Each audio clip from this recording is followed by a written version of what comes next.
Hey there, Stampers. This is Sherry Roth. I'm a Stampin' Up! Demonstrator from Canada, and I'm excited to share with you today how I am going to take the idea of a Wine Ninja package and stampify it. That's what I'm calling it. So basically, I'm just creating the packaging Stampin' Up! Style.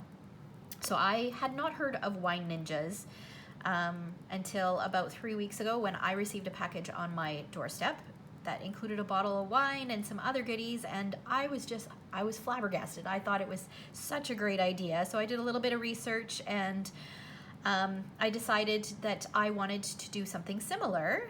So kind of a random act of kindness idea. But I wanted to decorate it Stampin' Up! Style.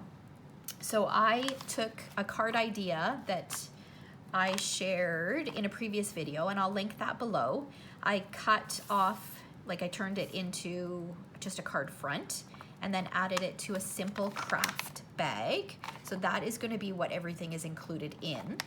And then I took an idea that I saw it initially from Rachel Tessman. She was using it as a door knob hanger, which I thought that in and of itself is a great random act of kindness, where you can just take something like this, tuck in a little treat, and leave it on a door.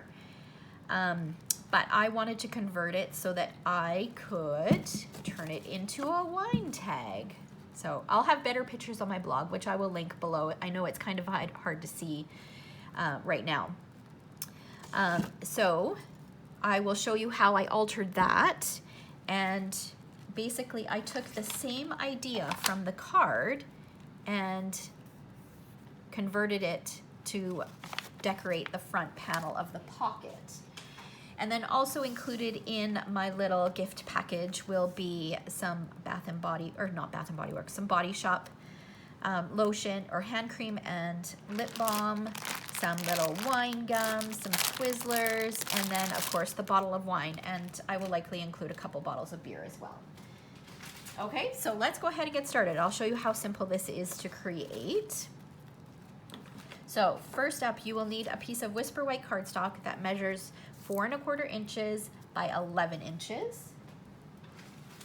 And you'll need your paper trimmer. And we are going to score it. So with the long edge up at the top, we're going to score it at 7 inches and 7 5/8 of an inch. And then we're going to rotate it 1/4 of a turn so that the longer part, so you can see here's the score line, and this is the longest part. Here's the second score line. This is the shorter part. So you want the longest part at the top. We're going to line it up with the 1/2 inch mark, and we're going to score. And then without moving it, we're going to cut to 3 5/8 of an inch. Okay. And we'll lift that up. I'm going to rotate it around so that I can do the other side. Line it up with a 1/2 inch mark, score, and again cut until the 3 5/8 inch mark. Okay, and then we're done with our paper trimmer, so we can move that aside. Okay, and then at this point, what I like to do is, I have a ruler here. Here it is I will measure 3 5/8 and just put a little tick mark because I want to snip that straight across, and I just want to make sure it's pretty accurate. So, and again, 3 5/8 on this side, and put a little tick mark, and then I'll use my scissors and snip.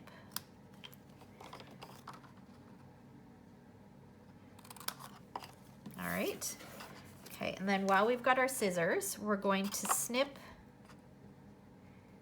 from this score line up to the other score line and just kind of cut it at an angle. This just reduces some of the bulk when you go to assemble it.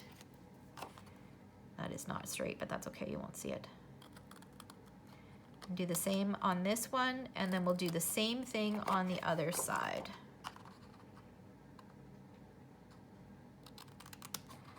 Snip, and then here. There we go. Okay, now we're gonna fold along all the score lines. I think my trimmer blade needs to be replaced. I'm using my bone folder to make it nice and crisp, just to make it a little bit easier when I go to assemble. And then I'll fold along these two lines here. And then I'm going to take my 1.5 inch circle punch, slide it in as far as it goes and center it from side to side. Now when Rachel did her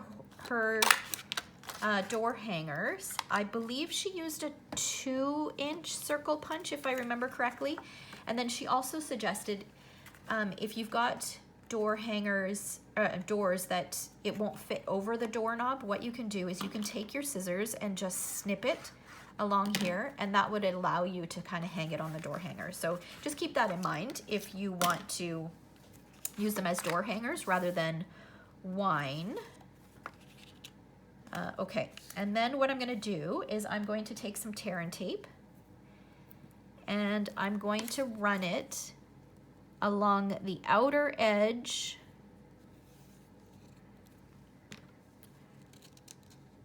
of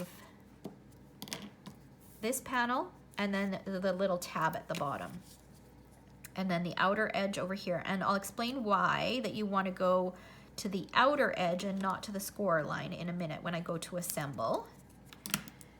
Okay, and then I'm going to just snip here. Okay, and then when I use tear and tape, I like to just burnish it a little bit with my bone folder to make sure it really sticks well. Then I'll peel off the backing.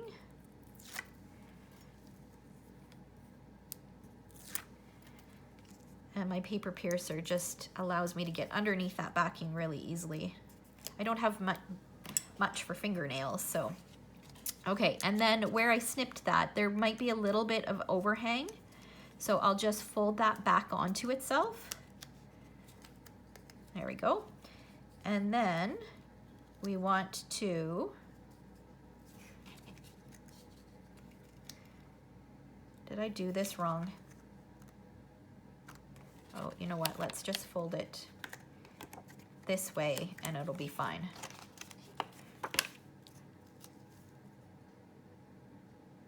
Is that right? Yeah, this is right. Okay. All right, so I'm going to fold. Let's just give that a fold here. Okay, so what I'm gonna do is I'm going to tuck this under and line up that flap with the bottom. So just like that. And then just like that, there we go. And then what I'm gonna do is this is gonna fold in, and this is not the same width as this. So you will see, because you can see that there's a bit of overhang here. So what you wanna do is you wanna square up the bottom, just like that, and then don't force these edges to meet, because you'll see that there's about 1/8 of an inch gap there. Okay, so don't force it, just square up the bottom and then just naturally push it down where it wants to go. So I'm squaring up the bottom, and then you can see that it just wants to sit like that. So that's where I'm going to leave it, okay? And that's the base of our wine tag. So now we need to do the decorative part. So I'll just set that aside for a minute. I've got a piece of Whisper White cardstock that measures 3 inches by 3 1/8, and I'm just gonna bring in a scrap piece of cardstock, or sorry, a scrap piece of paper, and I am using a stamp set from the upcoming catalog, the 2020/2021 annual Stampin' Up! Catalog, and it is called Forever Fern, and it's part of this gorgeous suite called Forever Greenery. It is absolutely stunning, and this is one of our distinctive stamps. You'll see that the detail when you stamp is incredible. It is so beautiful. So it is not available to order for customers at the moment. It's a pre-order for demonstrators, and for customers it will be available to order on June 3rd. Unless you would like to become a demonstrator, then you can include it as part of your starter kit now. Okay? All right, so I am going to use Pretty Peacock ink first of all, and this stamp, and just stamp it in a couple places. Okay, so let me bring that closer so that you can see that detail. Can you see that detail? Stunning, love it. Okay, and then the next color is Pear Pizzazz, and I've got a different leaf image. I'm gonna stamp it a couple times. And then I've got a third leaf image, and I'm going to use the ink Soft Seafoam. And just add a couple of these in here. All right. Okay, now at this point, I am not adding any greeting to this because it's going to go inside of my gift bag that already has a greeting. But if you wanted to add a greeting, it's important to note, let me get that out of the way, that this is not square. So you'll want to make sure that you are stamping it the right direction. For me, it didn't matter whether the leaves were coming off the top left and the bottom right, or the top right and the bottom left, okay? So, but this does go this way so that the longer side is going up and down. So if you're stamping a greeting in the center, then you want to make sure that you have that panel going the right direction, okay? Just a little heads up. And then what I'm going to do is I'm going to pull in my stitched shapes dies. So this is a set of dies where you get 4 different sizes in circles, ovals, and squares. And I'm using the second largest square, positioning this in the center so that I've got an even border on the top and the bottom and even on the left and the right. And then I'll run it through my Big Shot or my die cutting machine, and I will end up with this. So I've gone ahead and done that. And then on the back, I've taken our foam adhesive strips and added 2 layers of adhesive strips. So one for the outside and then one on the inside. And that just gives it a nice firm frame feel. Like it really feels like a nice, good quality frame on this project. And I just love that feeling. So I'm going to peel back the backing.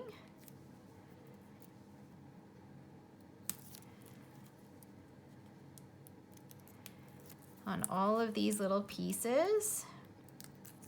And then I'm gonna pull in a piece of Pretty Peacock cardstock that measures 3 1/8 by 3 1/4. So it's just 1/8 of an inch bigger than my white cardstock. So I will end up with a little bit of a blue border all the way around. And I gotta bring that by white. It's too much, not enough contrast to see the cardstock on the black. So I'm just going to center that on there. And this stuff really sticks. So you want to get it right the first time.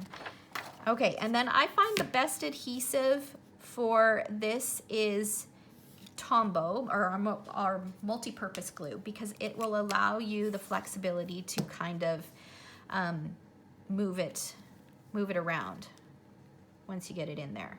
The other thing is, if you've stamped a greeting on here, you want to make sure that your line, well, whether you've stamped a greeting or not, you want to make sure that you've lined up your images so that it's going the right way. But if you're doing this, I will link to the card that I did in the description below. I think I mentioned that. But if you're doing this on a card, you also want to make sure that you have the images going the right way before you stick it down onto your card base. Otherwise, your card base might open backwards. And how do I know that? It's because I made that mistake myself. That's why it ended up onto a card base, or onto a gift bag. Okay, so now I'm just adding some multi-purpose glue and sticking that on my front panel.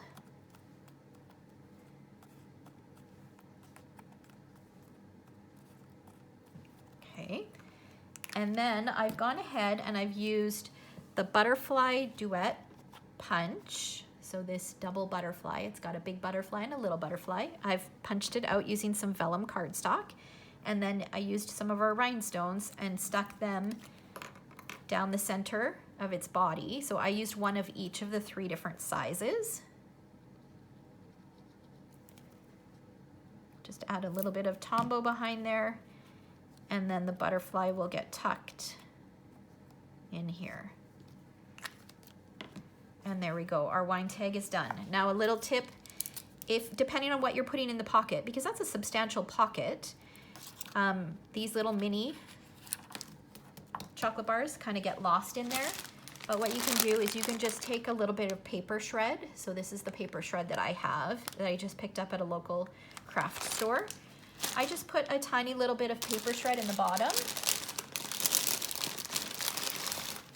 So even just that amount.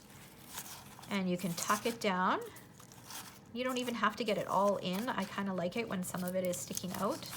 And then you can tuck your candy bars inside there and you can see them peeking out. All right. So thanks so much for watching. I will have a full product supply list that I've used in the description below. I will link to this card, and I will also link to my blog post, which will show you the entire gift package. Actually, a couple different versions of the entire gift package in photos. And if you enjoyed this video, please feel free to give me a thumbs up. And if you are not yet a subscriber, hit that subscribe button. All right, thanks so much for watching. Have a fabulous day. Bye, guys.